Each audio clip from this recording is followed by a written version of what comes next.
Romeo. I'm the Citizen Science Coordinator for the Biscayne Community Foundation Citizen Science Project. This is our second lecture of the semester. We have one every month during the school year. Today we have with us Derek. I'm going to say your last name wrong. Tell us about eco-shopping, so learning how to shop and with less waste. Obviously, when you go shopping, everything comes wrapped in plastic, and even fruits sometimes, which doesn't make any sense. There are ways to get around that. There are different methods you can use, different ways of shopping that will help you reduce the amount of waste that you end up creating. I also, for everybody here, I have reusable bags that we made at the foundation, and I'll give one to everybody here in the audience at the end of the lecture. And also, key challenge students, make sure, don't forget to sign in on the sign-in sheet in the back. I send a picture of that to your teacher so that they know you attended. And that way, obviously, you get the credit for it. And I guess that's it. If anybody has any phones or anything, make sure and turn those to silent or turn them off or whatever. If you do have to take a call, please go out in the hallway and take it. Not just into the back room, but we can still hear you from there. And with that, I'm going to go up to you, Derek. How's everybody doing? Good? Yeah. And so just to give you guys a little bit of a background, we've been dealing with the village with sustainability for the last 7 years, and we were awarded the contract to represent the village about a year ago. There are a number of fronts we work on. We have a green certification program for the businesses. This past month we launched one for the schools, and we're actively involved with waste practices for the village, also green purchasing components, energy reduction, analytics, and obviously community connectivity and education is a huge important component to the sustainability plan. So a big thank you to the foundation for the work that they do and for including us. And again, like Romeo said, the whole idea tonight is to give you an overview of some practices that you can take home and carry on in your day-to-day, with ways that you can go ahead and you can reduce your waste generation when you go ahead and do your shopping. I want to provide you with some basic information that you can take home. Now look, when you think about shopping, I'm not talking about going to Zara and buying your clothes. This is more geared towards the things that you're buying on a weekly basis, which is more geared towards what you're buying at the grocery store, what you're buying at CVS, if you guys are going to Trader Joe's, if you're going to Costco, things along those lines where you tend to accumulate a tremendous amount of waste, and also what you're doing with that waste after. That it's not just being thrown in the garbage and going to the landfill, but giving you some alternatives, and also going through this process and the steps to make sure you're properly recycling. Now, related to that, we're going to cover 4 main categories. First is grocery shopping, tremendous amount of waste generated there. Meal prep. This is something that a lot of people don't think about, and I did this a couple of weeks ago, and I was really paying attention to the amount of waste that I was generating, and also how I was saving because I was doing the meal prep. So I'll go into a little more detail there. Of course, recycling. How many people here recycle? All right, the more important question, how many people property recycle? All right, guys, we'll find out in a couple of minutes. And then, of course, repurposing. This is like the next step of recycling, which is huge. There are some limitations, but there's also a lot of possibilities, so we want to get into what some of those items look like. So, again, here, a couple of issues that we're facing currently in the state of Florida. Projections put landfill capacity at around 2023 here in Miami-Dade. I just did some updated research today to make sure. There are 2 main landfills. You have North Dade and South Dade. North Dade capacity is at 2020. That's only about a year away. So when that happens, that landfill is done. No more garbage can fit there. South Dade is a little bit bigger. There are 5 cells, or basically 5 main areas where you can dump waste. 3 of them are closed. 4th one is reaching capacity, and the 5th is still under construction. If and when they finish the 5th, that number will jump from 2023 to 2029, which is only 10 years. So what happens when we're at landfill capacity? Anybody? Yes? The waste will go into the ocean. Okay, potentially. What else? What are we going to do with that waste? Yes? We're going to have to try to burn it. Okay, that's another thing we could do to make energy. That would be a better thing. What else? We're going to put it on a truck and we're going to send it somewhere else. Now guess what happens to your waste fee when that happens? That's going up. Okay, so this is a huge issue. Not only are we dealing with waste, and I'll get to it in a minute, but something here where we have a lot of possibilities with properly dealing with our waste and minimizing our waste in order to deal with this. Now, in terms of recycling, which we mentioned, states set a mandate a few years ago that they want to achieve a 75% recycling rate just in a year from now. Now, the scary thing is, this is a fantastic objective, but if you look at this part right here, Miami-Dade County is only at around 35%. Who thinks making up 40% in a year is possible here in Miami-Dade? Anybody? I love the way you guys think. I would love to see that happen. I don't think it's going to. I think we can definitely get to the 75%, but for that gap to be bridged in just a year is going to be very difficult. However, I think we should still start to implement things that will assist us in that process of attaining that goal. This blew my mind. You know, we made a presentation about 7 years ago for waste energy here in Biscayne. And one of the things that we look at is what they call waste generation per capita, which is basically how much waste each person generates each day. National average is around 4 pounds per person per day. Miami-Dade is roughly double that. Double. So when you look at that number, you say, oh my God, that's insane. And not only that, but when you look at this figure, where you know that we're reaching landfill capacity and we're generating twice as much as everybody else, there's a problem.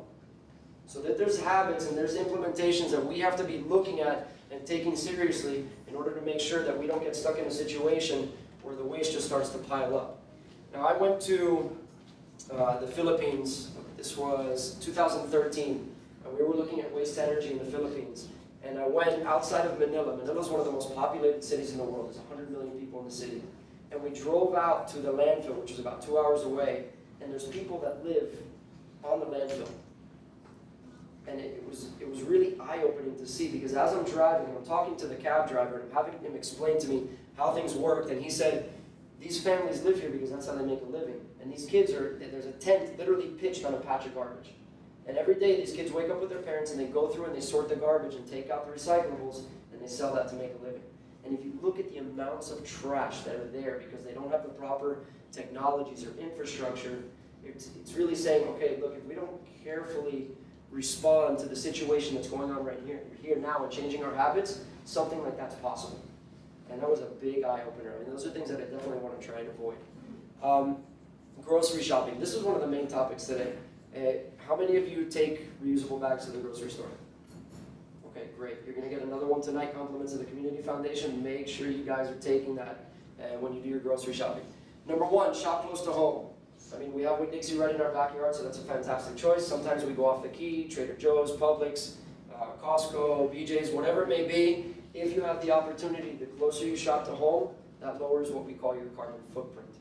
Right? Your carbon footprint is essentially associated, in this case, with you getting in your car and using gas in order to get to the grocery store and back. So that's a big thing. Any chance you get to shop local, go ahead and do it. Number one, create a need-only list. This country is known for what we call impulse buying, and I'm guilty. I go to the grocery store and I know what I want, and I'm walking down the aisle and I see some Doritos and I'm, no, I'm not going to get that. Maybe I'll get it. And that happens all the time. All right? It could be Oreos, could be product, whatever it is, chances are when you grocery shop, you're buying impulsively. So one of the things that I know that helps me tremendously is create a needs-only list. Go down and see what you're going to be going through for the week. What do you need? What do your kids need? What do you need in terms of food? And write down that list and try and stick only to that list. That's going to help to tremendously reduce your waste. And I have a statistic that you guys are going to see later, which is going to blow your mind. Number three, ditch produce plastic bags. When you go into the produce aisle, 75% of the stuff that's in produce is open produce. It's not in a plastic bag. How many of you grab something and put it into a plastic bag and stick it in your shopping cart? Anybody? Yeah, don't do that. There's no need. Because when you get home, you're just taking that produce out, you're putting it in your fridge or on your counter, and where does that plastic bag go? Trash. How many of you are putting recycling? Don't do that. No. Not recyclable. Yes? I don't use it in the trash. I use it as for the bathroom. Okay. And for the trash can. For the little trash can? Perfect. Yeah, because those big trash cans in the bathroom don't make sense, right? So perfect for the little waste baskets. That's great. Plastic films, and we'll get into this later, are not recyclable. And if they are, they're recyclable by specialty companies. So if you take a plastic bag and you throw it into recycling, you're polluting, you're contaminating the recycling stream. They'll just take all that and they'll throw it in the trash. All right, so something to consider. So when you go for your produce, put it in the cart. When you go home, before you use it, you're going to wash it anyway. Stick it in the cart, and then hopefully you're using your reusable bag. Buy organic when possible. Organic is made typically without pesticides, without herbicides. There's a lot less impact on the environment when you're talking about the chemicals that are introduced into the environment. So this is a huge plus. And a lot of times, the companies with the organic won't necessarily wrap their produce. They'll just have it out. So that also has a big positive impact. And number 5, like I mentioned before, bring your own bags. Now, I remember when I first moved to the Key in 1996, I had one of my good buddies that I went to high school with worked at Winn-Dixie, and one of the things that they taught in first day, paper plastic. If you're working at the cashier, you ask the person when they get there, paper or plastic. How many of you have gone to the cash register and somebody asks you paper or plastic? Anybody? Here in Winn-Dixie? Yes? So some of you, okay, 3 people, that's great, but look at the 3 in comparison to the total amount of people here in the room. My experience, most places don't do that anymore. And the paper is right underneath where their feet are. If you walk around and you look underneath, the paper's there. So ask for it. If you forget to bring your bag, that's okay, you have the alternative, ask for the paper. And then when you go home and you start throwing away your recycling, throw the recycling in the paper bag. Because the paper bag is recyclable, a trash bag is not. Don't forget that. Okay, plastic, yes? Just to add to what you're saying about the plastic bags not being recyclable, a while back we had somebody who worked for my everyday waste come and talk to everybody about the recycling that they do. And when people throw their recycling into a plastic bag and then into the trash, sometimes the whole thing, like Derek said, will just get trashed because they don't want the plastic. A lot of it still ends up getting into the recycling plant in the machines. Those little plastic bags tear up and get jammed into the gears of the machine. And I think she said every 3 or 4 hours they have to shut everything down to clean the plastic out of the gears. Absolutely. So really try to avoid putting plastic On a daily basis. Yeah. Yeah, it's great. It's great. Any questions here? No? Okay, so meal prep. This is huge. This is what I was talking to you about before about the importance of creating a list. And I'm guilty of this. 21% of food is wasted in this country by consumers who don't use 100% what they buy. And you'll see this, when you buy those fresh strawberries, they look fantastic, you go, I'm going to make my smoothie, I'm going to make whatever. A week goes by and you're going through your fridge seeing what you're going to need to buy next, and that same pack of strawberries is sitting there and they're rotten. You got mold growing on them, you got to throw them away. And not only are you throwing away the strawberries, but you're also throwing away the packaging. So here, one of the things with creating the list that we mentioned before helps tremendously is helping to mitigate the amount of waste that's going to the landfill. That's food waste. Now, for us, we live in an affluent community. We think, okay, whatever, I'll just go and buy a new bag of strawberries. Next time you do that, think about the kid that lives in Haiti that doesn't have breakfast for the morning. Or think about the kid in Africa who's waking up and he gets to eat milk or drink milk for breakfast, lunch, and dinner. I went to Haiti a couple of years ago. For those of you that know Michelle Estevez that lives here in the Key, we went after the earthquake and we delivered a bunch of clothes and we visited some of the orphanages. And in some of these cases, the kids were taking the milk from the cow, mixing it with the dirt, and that was breakfast. Yeah, exactly. Crazy. So next time you go to the grocery store and you're thinking about what you're using, think about that list, try and minimize the waste. Reusable containers, plastic bags. I know parents, this is a big one too. You know, we prepare lunch for our kids. Anytime that you're preparing a lunch, try and use reusable plastic containers. You just wash them out, you throw them in the dishwasher, you're good to go. If you're using Ziploc bags, those Ziploc bags wind up in the trash. Again, that's contributing to the pollution. If those wind up in the ocean, those are horrible. And then, of course, it's not, it's a single-use plastic, which is one of the things that we're looking to eliminate. Predefined recipes, this goes with creating the list. I started doing this a couple of years ago. I sit down on Fridays and I typically go throughout my list and okay, Monday I want to eat this, Tuesday I want to eat this, and I lay that out, and that allows me to predefine my shopping list. I know how much of what and what exactly it is I want to shop, and that means, minimizes the waste tremendously. And then, again, you can be more specific with your needs-only list. When you go to Winn-Dixie and you want to buy strawberries, for Yes. example, and you actually eat them, they come in a plastic. I know. So how do you do it? You remove it from there? I mean, no, you have to take that plastic. Yeah, you have, unfortunately. And also the blueberries, a lot of things come in plastic. Yeah, typically the fruits, those smaller fruits come. So those are the items you have to make a compromise for. But again, like I mentioned before, the other items that are out on those big shelves, those are the ones where we can say I don't necessarily need to put in the plastic bag. And like you said, unfortunately, So we how don't do you have. put it? You are buying No, 8 apples. You have, I'm sorry? You buy 8 apples. So what do you put it? Apples, avocados, onions, Yeah, but watermelon. how do you transport it to pay? I put it in the cart, In the car, like así. open. You can even take a basket. Yeah, you can take a bag. They have the little baskets, the little red ones. So you can do that. I put everything in the cart. And then I have the reusable bag, and everything goes into the reusable bag. So, I mean, you know, if you don't want to mix everything, you could do that. If you're taking the bags, the reusable bags, you could also open the bag and put the produce in, and then when you get to the cashier, you just take it out and have them scan it and it goes back in. So that's another option. But that extra plastic, there are those items that we're not going to be able to do anything about until the industry changes. But in the meantime, there's still a tremendous amount, and especially in that section, that we can do to change. And this plastic is recyclable, right? Strawberry? It's there. You'll see. What do you mean it's there? You'll see. Ah, It's here in the coming presentation. up. How many of you have ever seen these symbols? Anybody? Okay. So basically, the numbers represent the type of plastic. And the higher you get, the more difficult it tends to become to recycle that specific plastic. Not only in terms of the technology, but also the resale value of the specific plastic. So these are your most common items, the 1, 2, and the 5. And you'll notice that there's an overlap with the 2 here. And this deals with the plastic bags, like those little plastic bags where you stick the produce in. And like Romeo mentioned, even though it is a number 2 type plastic, which is very recyclable, if it's in this form as a film, it's not recyclable. You can't get any value out of that. And it clogs the machinery, so most places don't accept it. However, if you go to some specialty places, like for example, if you guys go to Publix in not Coconut Grove, in Coral Gables, they actually have a place where you can drop off your plastic bags. So any of those plastic bags that you happen to shop with, if you're not going to use them in your restroom, for example, you can take those there and they'll recycle them for you because they use a specialty service for that.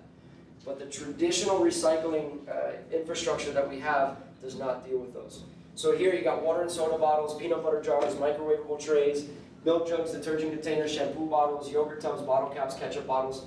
Keep in mind, with these types of plastics, if you put in a contaminated bottle, for example, shampoo, and you haven't cleaned it out and removed the top, you've contaminated your entire waste stream. And everything that you've put in there that may be eligible for recycling, they'll simply take and they'll throw it in the trash. All right, so make sure that you guys are cleaning out whatever plastic container you have, and you're also separating your lid or your cap. Because if you look here, bottle caps is a number 5, and the jug tends to be a 1 or a 2. So they're 2 completely different types of plastic. So when that material, when that bottle goes through the separation process, and you're taking everything out, the contamination here between the 5 and the 1 or 2 will negate whatever was put in there. So clean out the bottle, ideally take off the label, make sure you guys are taking the cap off also. Plastic bags, this goes obviously with the ones from the grocery store we were talking about, but also these dry cleaning bags, newspaper bags, and shrink wraps. Those are other types of films that shouldn't be going into recycling unless, like I said, you're dealing with a specialty recycling company. And then here, the number 3, you mentioned the berry containers. It's up here, it's a number 3, which isn't bad. They are very difficult to recycle. You have to make sure, the same case with the bottles, that they're cleaned. If there's any food residue on there, they will, again, negate anything that may be in there with it that's clean. They'll just take the whole thing and they'll throw it away. They won't necessarily sort it. So any one of those strawberries, blueberries, blackberries, anything like that needs to be rinsed before it gets put into the recycling bin. This is interesting too. And I was talking to one of the ladies here, bioplastics. We're actually talking about the straws. Anybody know about the ordinance or resolution that was passed recently for the straws here in the Key? All right, so, I'm sorry? Everything has to be paper straws, which are now doing it in 2 restaurants. Right. Paper straws. Yes, and that takes effect January 19th is the final day, and if restaurants aren't in compliance by then they will receive a fine. And I was actually asked by somebody, they said, well, what about bio-based straws, bioplastic straws? Now the interesting thing about the bioplastic straws is that they're compostable. How many of you have seen a composting pile here in Biscayne? Composting pile? No. How about anywhere in Miami-Dade? Anybody ever drive by one? Yeah? Where? Composting pile. Where? My old school. Your old school had one? Yeah. Okay, great. Anywhere else? But that was just for the school, right? Yeah. Okay, so yes? What's a composting pile? So if you're taking like organic waste, like kitchen and food waste, you're putting it in a pile and it's decomposing and it turns into like a mulch? No? Yeah, so they're very seldomly seen. So those bio-based straws will decompose in that pile. The problem is, because they are bioplastic, chances are they're going to wind up either in a landfill because they're not recyclable, really. I mean, it's a number 7, so it's very difficult to recycle. And you face the same problem as traditional straws if those bio-based straws make it into the ocean. because those bioplastic straws are designed to decompose in a compost pile, not in the ocean. So the rate of decay of a bio-based straw in the ocean is the same as a traditional straw. So the paper straws, as you mentioned, is the best alternative. Even better, just ask for not giving you a straw. I think for a couple of thousands of years, I think people have been drinking without them, so we should be okay. Yes? How do you know if like the shampoo bottles, they still have shampoo in You gotta rinse it out. Guaranteed it still has it. The people that like when you recycle it. So when you take a shampoo bottle and you finish with it, always at the edge, like at the top where the shampoo comes out, is it super clean? Yours are super clean? You gotta teach me how to do that. My shampoo bottle always has a little bit of shampoo that's stuck on the edge. If they see that, out it goes. So it's an easy, and then again, remember, ideally you're supposed to move the cap. So if somebody uses shampoo and they just throw it in the recycling without the cap removed, that's an automatic sign that somebody didn't really clean it. But if somebody sees the bottle, there's no residue on there, and the cap's removed, chances are the person took the time in order to clean it, and they'll know, and they'll be able to go ahead and put it into the system. Yes? I heard that in some restaurants, they have to ask before they give you plastic straws. They have to ask you, or else you'll get a fine. I don't know if it's the person, I think it's the restaurant that gets The a fine. restaurant has to ask Yes, the the customer. Yes. if they want a plastic straw or not. And if they give, God bless you. in some restaurants, if they give it to you automatically, they get a fine. Yeah. Yeah, here in Biscayne in January, if the restaurant's caught serving plastic straws, they're going to get a fine from the government. They're going to get a fine. But it should be the same as when you go to Winn-Dixie and they ask paper or plastic, it should be the same with the restaurant. Paper straw, no straw. Same concept. Right, that would be fantastic. Yes? So, which one has the most value? The one? These. Okay. These right here. Now, here's another interesting thing. In, I think it was June of this year, the Chinese government put a ban on the amount of plastics that it was accepting into their infrastructure that they were buying. A sixth of the recycling, a sixth of the plastic waste generated here in the United States was being sent to China. A sixth. So that is no longer the case.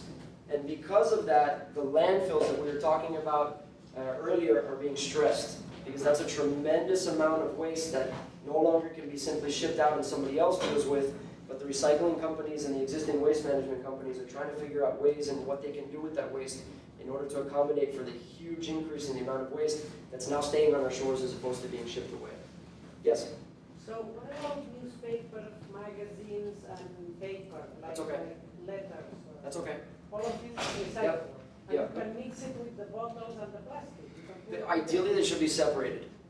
But that's why you don't understand It depends on the facility. I mean, they have, when you take the recycling, it goes through a mechanical sorting process and everything is segregated using the system. When I grew up in New Jersey, and we would actually have to drive to the recycling facility. There were 3 separate containers in the ground for glass, all different colors. Yeah. You had to tie your newspapers and magazines in a pile. But here in Plastic. USA, no. No, everything goes together. Yeah. Everything So goes I together. don't understand how this can be possible. Well, the technology has advanced tremendously, and there's actually some great videos on YouTube that you can look. They have, it's an electromechanical sorting process that uses wind, that uses lasers, that uses weight scales in order to separate the different types of plastic and the different wastes. So it's very advanced. So as long as you're diligent with following best practices for separating your recycling, the system's pretty efficient. It's when you start contaminating with things like Ramya mentioned, like the plastic bag, that messes up the whole system, and that's when it becomes a little tricky. Yes, sir? What would happen if they mix like shampoo inside a bottle and it goes into the recycling machine? It'll still go in, but the problem is with everything else that it mixes, it's going to contaminate that. So that batch of plastic that comes out that would be recyclable, they have to discard. Good question. Anybody else? What happened with glass, or it's out? Glass, it's actually one, I have a specific slide for glass. Because I know, like, for example, my apartment building, they told me we're not recycling glass anymore. Yeah, I heard that. Yeah, so I think it depends on who your waste provider is, but regardless of that, I have a slide dedicated specifically towards glass, so I'm glad you asked that. All right, so after you shop, these are the 5 main categories that you should be looking at. You mentioned, yes? Is there a market for waste in Miami? Like you can sell recyclable plastic? Yes, You are buying it? yes. Okay. Yeah, I don't know if it's specifically here in Miami, but in the United States there is. And that's adjusting, and it's going to change because of what happened with China. So, and that was recent. Again, that I mentioned, that was a couple of months ago. So I guarantee within the next couple of months, there's going to be some companies that are coming out to take advantage of the amount of plastic that's available in order to repurpose and manufacture something else. So one of the things that we're actually talking to the village about is putting micro scale waste energy here in the Key. Small units that are the size of a Mini Cooper, where you put the waste in and it creates energy for your building. So that's, that would be fantastic. You burn your waste with these machines? Yeah, and it produces energy. So you still have the recycling, but all the other waste, instead of going to the landfill, you're producing energy for your building. So, something like that would be fantastic. Yes? I saw one time this thing that they used plastic to make a bench. Yeah, They there's a reused bunch. plastic to Absolutely. make a bench and a playground. Yeah, big time. How many of you ever been to Kennedy Park in Coconut Grove? Yeah, how many of you gotten that nice lemonade from that food truck? And if you've ever walked the path, about 10 years ago, that path was strictly concrete. Now what they've done is they've coated it with rubber, and it's basically all recycled rubber.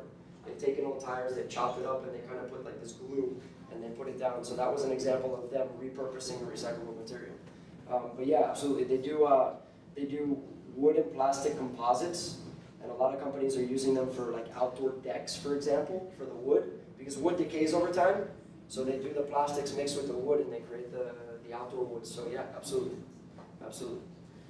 Again, these are the 5 main categories you're looking for. Your paper products, you mentioned newspapers, papers, magazines, things of that nature. Essentially anything without a wax liner. The wax liner is not recyclable, but paper in general, go ahead and throw it in there. Metals, your cans, similar case. If you have tuna, you buy tuna, or you buy beans or whatever, before you throw that in the recycling, make sure you're cleaning that out before you toss it in. Cardboard, this is nice and simple. Obviously, one of the biggest things is make sure you're flattening those boxes. They take up a tremendous amount of space. So whatever it is, take off any labels, take off any tape, have it just be the cardboard itself, and then flatten that to the extent that you can. Yes? Pizza boxes are not recyclable. Thank you. Because of the grease. The Yes. grease comes up the machines. Yes. Anybody know that? No? Yeah, so next time you order a pizza or Domino's or wherever else, that goes in the trash. Does the wax paper help mitigate that? So if you can get the wax paper out, and when you look at the bottom, there's no grease, you can recycle that box. But if there is grease that seeped through the wax paper, then no, you have to discard the box, unfortunately. Unfortunately. Yes, sir? In the cereal, since it has a plastic inside where the cereal is, can you still keep the plastic inside the? If it's going in the trash, yeah, throw the whole thing away. But what you should be doing is taking that bag out, throwing the bag in the trash, squish open the box up, squish it, and that you can put in recycling. Yes, absolutely. Glass, food and beverage containers, clear, brown, and green. Again, we're going to get into more details. It's on the upcoming slide. And then plastic containers, we mentioned clean. This is another thing that I found out recently, which, I mean, after I read it, it made sense, similar to the boxes. If you have a water bottle, for example, that you're going to recycle, squish it after you've cleaned it and after you've removed the cap, because it takes up a tremendous amount of space if it's open, so they're actually able to store and recycle. They're more efficient with the transportation of recyclables, I should say, if those are squished. If anybody can squish a shampoo bottle, good luck. Call the Guinness Book of World Records. But any of those smaller bottles, typically beverage bottles, if you can squish those, that helps out tremendously. Where Yes. do the caps go? Excuse What me? do you do with the caps? They still go in the recycling process. If you see here, I'll go back one slide. You still have your bottle caps. You just have to take them off. Yeah, take them off. Because it's a different type of plastic. So we just want to make sure that those streams aren't mingled. And that's a recent change, actually. I'm glad you brought that up, because up until a couple of years ago, they were telling you not to put in the bottle caps because the technology wasn't advanced enough in order to separate. But now they've gotten to the point where as long as they're separated, they'll be able to use both of those streams. So here, not all glass can be recycled. And I'm glad you brought this up, because there's a tremendous amount of glass waste. Unfortunately, in the case of my building, glass is no longer an option to recycle, so I have to throw it in the trash unless I take it somewhere else. But this goes along the lines with the plastic. Any glass that you have that's contaminated is not recyclable unless you clean it. So dirt, food, anything like that that may be inside, You got to clean it out before you recycle it. Heat-resistant glass, Pyrex. Those are typically those bins those little containers that you buy in order to house food. Those are not recyclable, so do not throw those in your recycling. Mixed colors of broken glass. Mixed glass is recyclable. You have your clear, you have your brown, you have your green. If you're dealing with a specific provider, that will recycle. But if anything is broken, they will not take it. So that would go in the trash. Why not? Is that, again, with the equipment, broken pieces of glass tend to complicate the process. So, and a lot of those conveyor belts are typically made out of like a rubber material or a plastic material. So the broken glass tends to, sharp, it cuts. So I think they want more the virgin bottle. Okay, and then obviously some not so common items: mirror, window glass. If a window in your house or a mirror breaks, you can't throw that in the recycling. That has to be disposed of separately. Crystal, bowls, glasses, vases. It's a very thick type of glass, not recyclable. And also light bulbs. If anybody caught that, you get 5 points. Anybody catch that? No? Good, 5 points.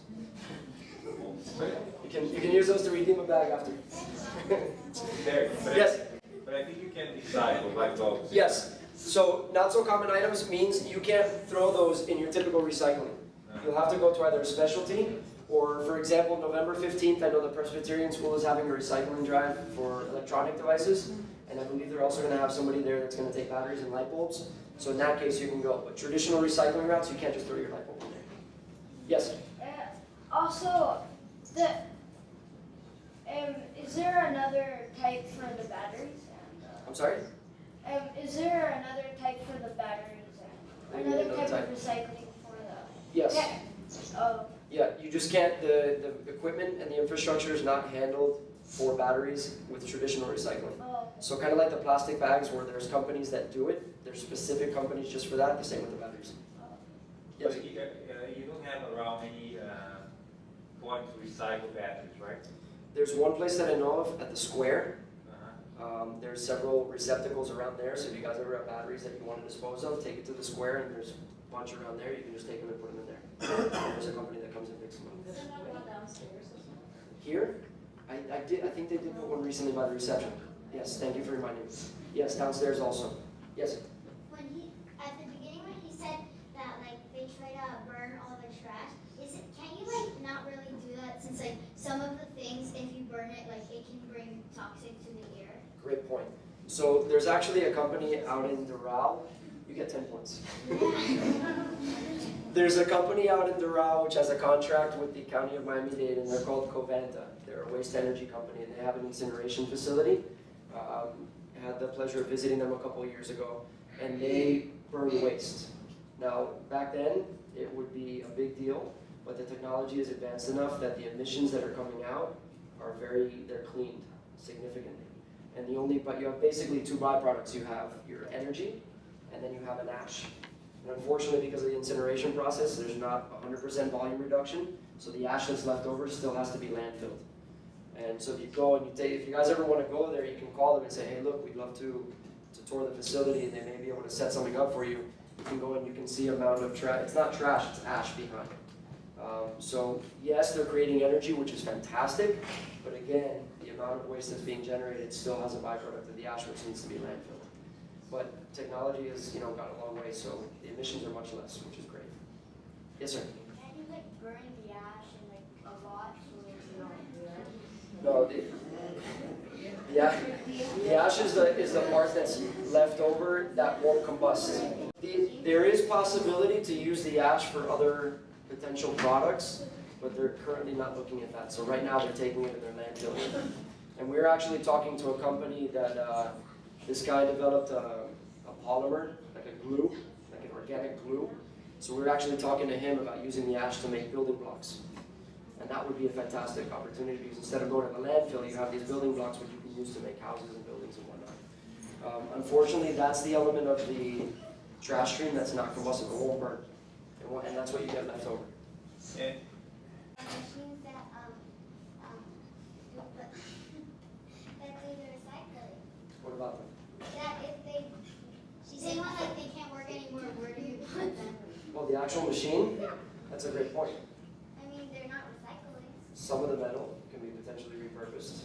Metal's a big recyclable industry, but some of the components no. So yeah, I mean, it's definitely something to think of. But typically those machines last for 20, 30 years. Yeah, after 20, 30 years, they'll pollute. Well, it becomes waste after that. Yeah. Right? Yes? About the ash building blocks. Yes? Most people here, they wouldn't really feel that safe if they made their house out of ash because of hurricanes, and since ash tends to like be really light, they might think it would blow away. I'm glad you brought up that point. So the company we were talking to, this organic glue that they made is waterproof, it's mold proof, it's fire retardant, which means it won't light on fire, and it meets all the standards for hurricanes. So I think that's a fantastic point, and something thinking from the outside would think, no way. It's kind of like the Three Little Pigs, where the wolf comes and he's like the straw house and he just throws it down. Similar case, the good thing is that this product was so well designed by the gentleman that developed it, that it bypasses a lot of those issues. There. Yes? And these facilities that burns trash, Yes, do they have to separate or they burn everything? everything, Okay. everything. What they are doing, the last time we went, I was there 5 years ago, the biomass they're separating. So like landscape and yard waste, they're actually segregating because they're selling it, and there's a huge market for the landscape and the yard waste. Because there's companies out there that they produce refuse-derived fuel, so they basically take the landscape and the yard waste and they chop it up and they make little pellets, and then they'll burn that to make energy. So there's a huge industry for that. So I know they're selling a portion of that, and everything else they're taking, they just throw it in and they burn it. So here's an example dealing with these products. Recyclables, you have egg cartons, and here, the cereal boxes we talked about, and one of you gentlemen mentioned it, make sure you're taking that plastic inside out, flatten the box. You have regular boxes, which we also talked about. Make sure the tape comes off, make sure the label comes off, make sure you flatten that box. I'll take your question in a second. Bags, I mentioned this, if you forget to bring your to-go bags to grocery shopping and you ask for paper, when you go home, don't throw that paper in the trash. Take your recyclables and put your recyclables inside that bag and take that to the recycling bin. And you just killed 2 birds with 1 stone. And of course paper. I mean, office paper, you're doing homework and you throw something away, go ahead and do that. Do not recycle paper towels, napkins, and frozen food boxes. Why not frozen food boxes? Anybody? Who said it? Yeah, exactly. They're typically wax lined in order to prevent the moisture from coming out, so unfortunately that's not recyclable. In terms of plastics, So why not paper towels and napkins? excuse me? Why can't you recycle the paper towels and napkins? Because when you, typically with the recycling process, they do a lot of separating afterward using water, and those break down in water. So there's no resale value for something that degrades in the water. Here, so for the jugs, I'm sorry? Those are compost. Yeah, you could stick those in a compost pile, absolutely. So if you guys want to experiment and, upset your parents and do a little compost pile in your backyard, have some fun. So plastic jugs, I talked to Waste Management, and they basically said follow these basic rules. You have those big jugs, those are recyclable. The bottles, the containers, anything that follows these Even the oil, images. I'm sorry? even the oil plastic jugs, the one that has oil inside? Like olive oil? Yes. Yeah, as long as you clean it. It's difficult. It's very difficult to clean. It's very difficult to clean. So as long as you clean it, throw it in there. If you don't feel like wasting that much water, toss it in the trash, unfortunately. And that's the other thing. Recycling is very resource intensive. It takes a tremendous amount of water, takes a tremendous amount of energy. So again, in terms of the plastics, plastic bags, which we talked about, styrofoam, it's one of those questionable things that people think like, oh, I'll just throw it in there. No, not recyclable.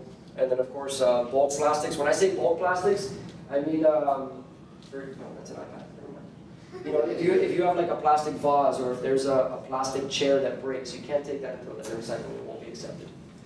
Metals, aluminum cans, you have your foil, a lot of the to-go containers for restaurants, you can throw those in recycling, again, as long as they're cleaned. Do not recycle batteries, we talked about, and I'm not saying do not recycle batteries, you can, just don't throw them in your traditional recycling receptacle. Cords, electronics, and auto parts. Again, there's typically specialty recycling services, so you'd have to contact somebody in order to properly dispose of those. Yes? Why can't you recycle styrofoam? Because of what it's made of. It's a petroleum-based product, and it doesn't offer enough resale value. Kind of similar to here with the paper towels and the napkins. So when you take a plastic and you chop it up into those little pieces, they can then take that and put it in and remelt it in order to make a new piece of plastic. The styrofoam you can't do that with. So for them, there's no value to it, and it also contaminates the recycling process. Yes? You said that they won't recycle, like shampoo bottles that still have shampoo, ketchup bottles that still have ketchup. Why can't they just clean it out? And then, why can't like the people that work there? Why are they lazy? Are they lazy? They're not lazy, they're watching their dollar. It's very expensive to clean the bottles, and water costs money. Water's not for free. Yeah. So, you know, we're very fortunate here in the United States that water is relatively cheap. But if you take into amount of waste that's being sent to recycling, if they had to sit there and open up every bottle and pour in enough water, and you mentioned it, next time you go to your home and your mom and dad run out of bottle oil, take that bottle, set a timer, and put hot water and keep pouring it and filling it and pouring it. See how long it takes to get rid of all the olive oil. That's one bottle. Now multiply that by millions and millions and millions, and you'll see time, money, and also labor. You're one person doing one bottle. So imagine if they had to do that for every single bottle in the country, it would take forever, and it would cost a lot of money. Yeah, but I mean by the ketchup. I'm sorry? By the ketchup. What about the ketchup? I was saying, it is the same thing as Yeah. oil? No, it comes out a lot faster, but you still have to do it. Oh. Yes? How come you can't just clean with a sponge, which is way faster? If you can fit your hand through the top of that bottle, that's amazing. Again, call the Guinness Book of World Records. I can't even get like 3 fingers in there. Go for it. It's very tricky. It's very tricky. When you have some of these that are bigger, like if you have these yogurt or cheese containers, or if you have these peanut butter jars and jelly jars that have a slightly bigger opening, absolutely. Any chance you get where you can put some soap and water and you can stick your hand in there and clean it out, it's much quicker of a process. It uses less water, less soap, less time. So if you can, go for it. Yes? Is it a problem the glue that comes with the label that you normally take out? So again, ideally you should be taking the labels off the bottles. And the glue that comes with? That should be taken off also. Yeah. Because anytime you have, so for example, here is not so much a case because it's much more of a generally applied adhesive, but you see it a lot with water bottles, for example, that they have the wraparound labels, and there's only a connection at 2 points, and there's a strip of glue. That should ideally come off, because that'll contaminate the process. Any other questions here? I love that you guys are asking questions. It's fantastic. All right. So, I thought this was interesting. I came across this graphic, and it basically says, if you're a manufacturer and you're creating a product using virgin materials, which are materials that are coming straight from the environment and have never been used before, you're using a significantly more amount of energy in order to create that product. So this is a case. Using recycled scraps to make aluminum cans uses 95% less energy than making cans from raw materials. That's huge. And if you look at their energy profile of the United States with manufacturing, anywhere else in the world, a 95% reduction is great for the environment, and it's also very beneficial to the company that's manufacturing the bottle or the can. All right? Same case here. It takes 75% less energy to make recycled steel than steel produced from raw materials. So aluminum and steel, we don't deal so much with steel, we deal a lot with aluminum. And if I go back right here, I mean, these are some super common products with the aluminum. You have the aluminum can, your Coke cans. You have here anything with beans, anything with tuna, along those lines. And also the to-go containers. That can be recycled and put towards manufacturing new cans. And if you're dealing with a 95% reduction in your energy, man, that's huge. Talk about lowering your carbon footprint. That's fantastic. So why is not Pepsi asking for the cans? Excuse me? So why is not Pepsi or Coca-Cola asking for the cans? Because for them, they buy on such a massive scale that it's dirt cheap for them. And then also, if they add that service, there's a whole other cost because now they have to deal with transportation and collection. And that's millions and millions and millions of dollars. So to have somebody else do it and then just buy the can, much easier for them. That would be great. And I know with glass, that's typically how it works. You know, the Coca-Cola bottles, the glass ones, and I was talking to my dad about this the other day. You know, in the 60s and 70s, you take your glass bottle back, it costs 25 cents to get the soda. You'd return it, you'd clean it, you'd get 5 cents back. And then they would clean the bottle and they'd reuse it. That model, I think, would be fantastic if it would come back. But I don't think it's going to, because this is so much cheaper. Any chance you get, repurpose. Repurpose, repurpose, repurpose. You don't necessarily have to throw something away. Plastic bottles, if you guys ever want to go onto YouTube or Google or Pinterest, there are some fantastic examples. And I actually saw a beautiful garden. And I think this was in Puerto Rico that they had done this. And there was an outdoor wall of a school. And what they did is they took the 2-liter Coke bottles and Sprite bottles and Pepsi bottles, and they laid them on their side. They cut a little opening, they put dirt, and they planted them. And what they did is they tied them together. So you had this entire wall with these layered bottles that was about 100 feet long, and they were actually reusing the bottles, the produce that they were growing inside for the kitchen of the school. So it was a fantastic opportunity. They were reducing the waste. They had an on-site garden, and the garden took up no physical footprint. It was on a wall. So there was no extra space, there was minimal water usage, it had direct access to sunlight, so something like that could be huge. Soap dispensers and holders. You know, if you buy bulk from Costco, for example, and you run out of space, take your empty Pepsi can and throw your soap in there. Why not? Right? As long as you clean it out. I don't think you want to mix your Pepsi with your shampoo. Bird feeders. How many of you have ever seen gerbils before? Or hamsters? What? Hamsters. Gerbils like a hamster. Okay? So you know when they go, you turn the water bottle upside down and it's got that little spout? So you can do something similar for birds. I saw one of these the other day. I thought it was great. You fill the bottle up with bird seed. You turn it upside down and you leave the opening just along the bottom. And as the seed gets eaten, it slowly comes down. And you can hang that in your backyard. You can hang that on your balcony. And it's a great way to reuse some of your bottles. And then glass and aluminum cans, flower vases, arts and crafts holders, candle holders. Get creative. Obviously, a huge percentage of what we use is going to go to recycling, God willing. But at the end of the day, if there are some things that we can divert from the landfill and repurpose, that would be huge. Yes? In our school, they were asking for kids to give plastic, caps, bottle caps, and then they made a mural with all of them in the. They made a big shark. They made a Nice. shark, What school? and a What school? ABCS, Nice. because that's what I love those. So this is the same thing. If you guys want to Google this, I love this image. This is actually, I didn't put the whole image, but it's the eye of a person and it's made with bottle caps. Yeah. You recycle the plastic bottles? Yes. If I don't take the cap off and I don't remove the plastic, it doesn't get recycled at all? It depends. The processes are robust now enough that they sometimes can, sometimes can't. Ideally, what you want to do is you want to remove the plastic, because if you recall, you have two different types of plastic. Your bottle is either a number 1 or a number 2, and your bottle cap is a number 5. So I believe that is here. So bottle caps are number 5, your containers and your jugs are a 1 and 2. Take them off. Best practice. Yeah, no, I'm just wondering how many people don't know that. I know, So a lot. they just get back in A lot. And then, I'm sorry? Then they just put them back in the garden? A lot depends on the company that's doing the that's doing the recycling. Some have enough technology that they'll be able to do it. Most will take and they'll throw it away. And that's it. Thank you. Any questions?